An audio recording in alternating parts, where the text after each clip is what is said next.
Amigas e amigos, mais cedo do que muita gente esperava, os retratos da era FHC, do projeto neoliberal, da era neoliberal estão de volta. O mais perverso dele é a fileira de desempregado, porque o desemprego fere a dignidade da pessoa, a pessoa perde a perspectiva, porque perde a sua fonte de renda, e também perde o sentido da sua produtividade, da sua produção, o sentido de produzir, de pertencimento à sociedade. Ou seja, é um mal social com profundidade muito grande. Isso, infelizmente, está aparecendo aí. O IBGE divulga que foram consultadas 166 milhões de pessoas em idade de trabalhar. É gente, pode-se dizer, quase toda a população economicamente ativa.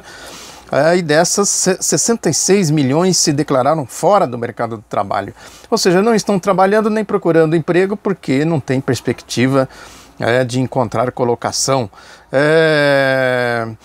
E aí a mídia faz aí um esforço tremendo no sentido de jogar a culpa na Dilma, né, principalmente na Dilma, mas fala do PT, da era petista e não sei mais o que, esse palavreado aí que faz parte da guerra suja da mídia da direita contra a esquerda. Já falei muito disso aqui, guerra ideológica, guerra politiqueira. A gente sabe perfeitamente bem que esse é um mal do mundo, o mal do neoliberalismo, esse parasitismo do dinheiro, do mundo do dinheiro, dinheiro gerando dinheiro. Falei bastante disso aqui também.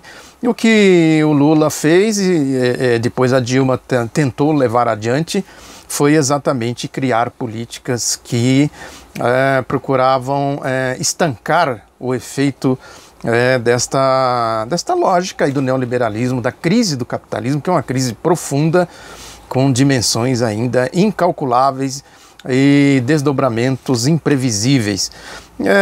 Quando a Dilma, quando esgotou aquele ciclo das políticas anticíclicas do Manteiga, do Lula, a Dilma tentou refazer algumas coisas e aí já a direita se aproveitou de um momento de fraqueza, né, para começar a levantar a onda golpista, e o resultado foi tudo que a gente viu. E está aí de volta o projeto neoliberal, né, os métodos políticos da direita, do golpismo, né, da sujeira, da imundície, e agora continuam batendo aí nessa tecla, quer dizer, jogando toda a responsabilidade nas costas de quem eles sempre perseguiram, né, de quem sempre agiu no sentido de conter a volúpia do capitalismo, do neoliberalismo, né, dessa gente, desses parasitas sociais, podemos dizer assim.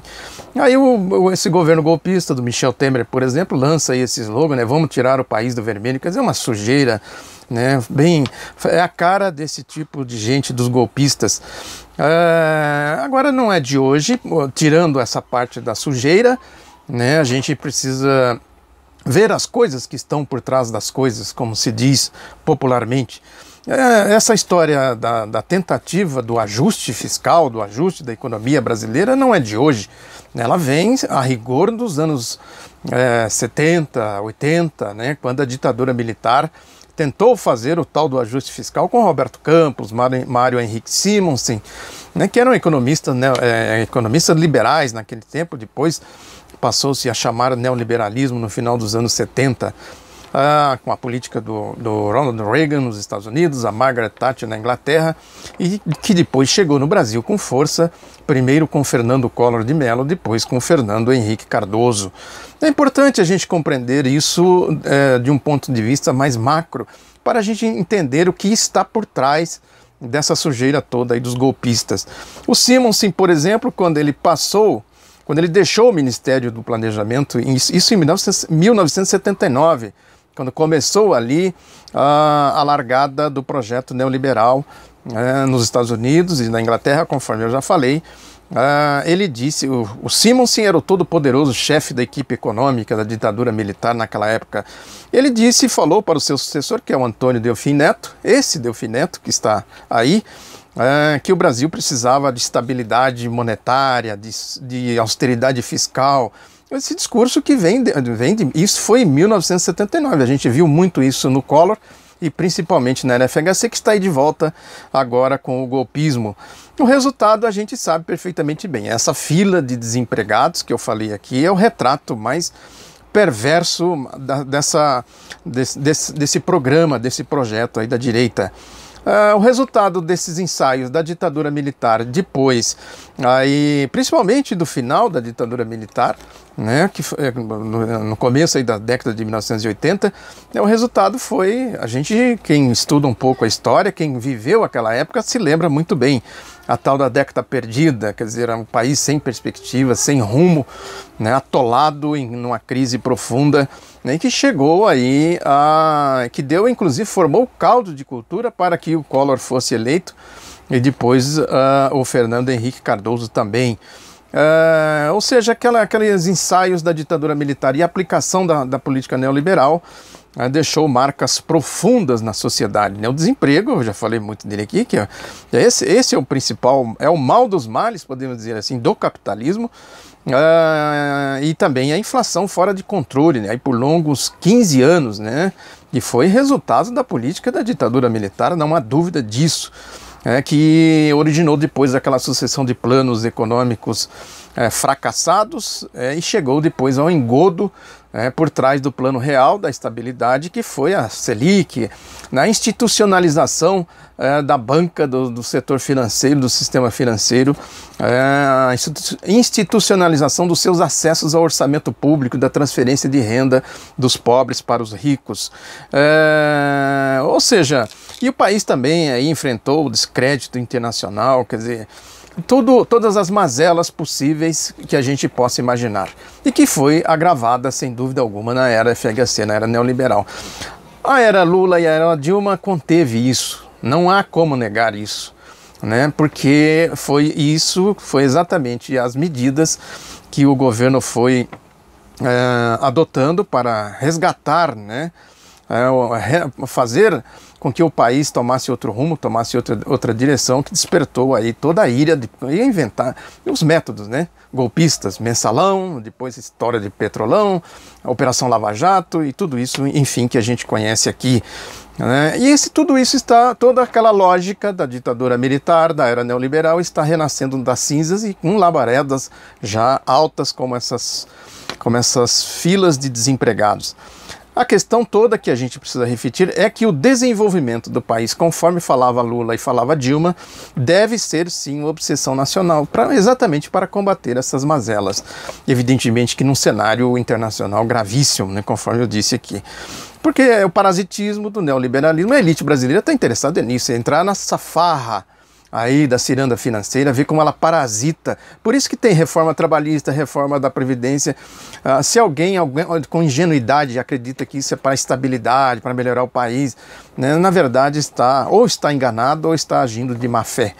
Porque o que eles querem mesmo é parasitar os direitos dos trabalhadores, os direitos dos aposentados e parasitar os fundamentos da nação, como a Petrobras, as nossas estatais, o nosso pré-sal e vai por aí afora. Essa é a lógica de todo o projeto neoliberal dentro do metabolismo que eu falei aqui da elite brasileira com seu pensamento escravagista, escravocrata. Ou seja, em resumo, o resumo da ópera é a volta de um filme, né, triste, um filme lamentável, né, que a gente viu aí nesse período, ditadura militar e depois com a era neoliberal. Né? O Brasil, outro aspecto importante foi que o Brasil optou por fazer a sua política externa mais ligada aos BRICS, chamados BRICS, né? A China, a Rússia, a Índia, a África do Sul, que eram polos emergentes, né, de crescimento, quer dizer, o Brasil fazendo esse intercâmbio, se inserindo aí, sem abandonar, lógico, as suas vantagens em outros polos, a Europa, os Estados Unidos, fazendo uma política externa multilateral, porque era exatamente esse polo que dinamizava, que permitiu o país, inclusive, ter aí, ser bem sucedido aí no seu comércio internacional, nas suas relações internacionais. Aí a Folha de São Paulo faz um editorial hoje criticando tudo isso e dizendo o seguinte, que é preciso rapidamente voltar a fazer as conexões né, com os polos dominantes, né, os Estados Unidos e a Europa, que é exatamente o sentido do parasitismo, onde está o neoliberalismo, onde está o centro do neoliberalismo, para que vir aqui parasitar os direitos dos trabalhadores, dos aposentados, o nosso pré-sal, as nossas estatais, a Petrobras. Olha a lógica da coisa, está aí na Folha de São Paulo, editorial de hoje. E o José Serra, esse tucano sujo, né, metido em corrupção de todo tipo, denunciado na Lava Jato, etc., é o responsável aí por fazer essa mudança, né, essa desconexão com os BRICS para se conectar com a turma da farra financeira, dos parasitas do neoliberalismo internacional. Aí a gente vai olhando e vai chegando a conclusões fáceis, né, do sentido do golpe. O que o Lula fez, a Dilma principalmente? Reduzir as taxas de juros, né, que é a Selic, esse mecanismo de institucionalização de acessos do sistema financeiro ao orçamento público, a passar a mão, né, nos impostos que os trabalhadores pagam, que deveriam ir para hospitais, moradia, educação e etc. As questões sociais, enfim, né? No entanto, com a Selic, eles querem a Selic lá em cima para justamente passar a mão nesse dinheiro. A Dilma teve a ousadia de puxar a Selic para baixo e foi aí que começou toda a onda golpista contra ela, essa onda de difamação que continua até hoje.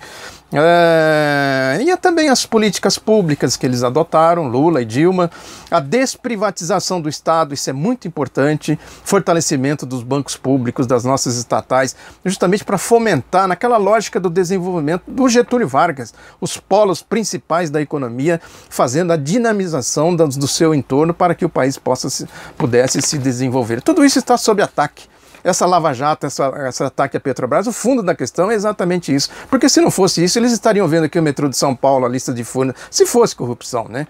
Combate à corrupção. Uma farsa, uma mentira gigantesca. Aliás, a Operação Lava Jato serve exatamente a esse propósito, né? Porque como houve esse deslocamento do eixo da acumulação capitalista do sistema financeiro especulativo para o setor produtivo, aí com todas as deficiências que teve, por exemplo, a indústria, né, poderia ter sido mais desvalorizada, mais valorizada, melhor dizendo, para que o país se dinamizasse mais economicamente e socialmente. No entanto, o que houve de fato foi, sem dúvida, esse deslocamento, por exemplo, o país sair das garras do FMI. Isso é um grande feito, né? Isso tem valor histórico inestimável, ainda não devidamente dimensionado, coisa que o Lula conseguiu fazer, né?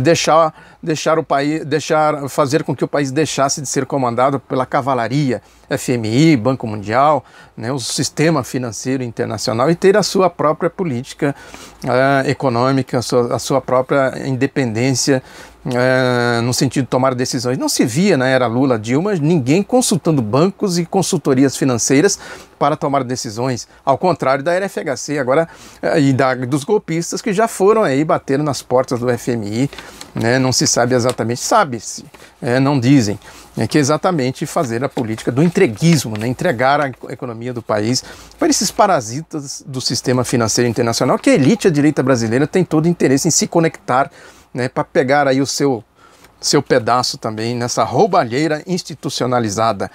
A Operação Lava Jato não é à toa que ela é a vaca sagrada da direita. Ela está inserida exatamente em tudo isso. Porque é uma vergonha, né? Uma coisa tão primária, tão básica, é só olhar aí como eles agem, o que eles falam, o sistema, os métodos que eles utilizam para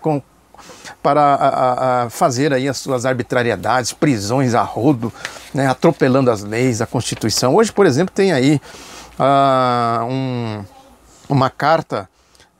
Hoje, aliás, a Constituição Federal está fazendo hoje 28 anos, né, pisoteada por essa gente aí, por essa direita fascista, né, esses parasitas, né, que eu estava falando da carta aí dos advogados, né, que são advogados aí membros da Associação Brasileira de Advogados Criminalistas e do Instituto dos Advogados Brasileiros, que mandaram a carta para o STF pedindo que o STF se pronunciasse sobre os atropelos e os pisoteamentos à Constituição Federal. Então, o que a gente pode deduzir, fechando aí o raciocínio, é que nós estamos vivendo aí uma era tenebrosa, né, de ataques à democracia, porque é importante sempre a gente dizer que a democracia interessa ao povo, interessa aos trabalhadores, interessa à nação, e não interessa a essa elite, essa turma de parasitas do neoliberalismo, né, que formou e todo esse arcabouço institucional para dar o golpe e levar o golpe adiante com Lava Jato, com mídia, né, com esse grupo aí de larápios em torno do presidente golpista Michel Temer, o ministério dele, essa turma do setor da economia, né, dos setores da economia do governo, Banco Central, BNDES, Ministério da Fazenda, Ministério do Planejamento, né, tudo gente aí desse mundo aí de parasitas. Não é à toa que eles atacam violentamente, continuam atacando a esquerda, continuam cercando o ex-presidente Lula, né, continuam difamando, pisoteando, fazendo essa campanha suja, imunda, né, contra a ex-presidenta Dilma Rousseff, atacando o PT, quando na verdade eles querem atacar toda a esquerda, e indo para cima dos direitos dos trabalhadores, dos aposentados, da nação, do povo. Essa questão do desemprego é o reflexo, o retrato de tudo isso. Muito obrigado pela atenção, curta, compartilhe e se inscreva se você ainda não é inscrito. Um abraço e até a próxima.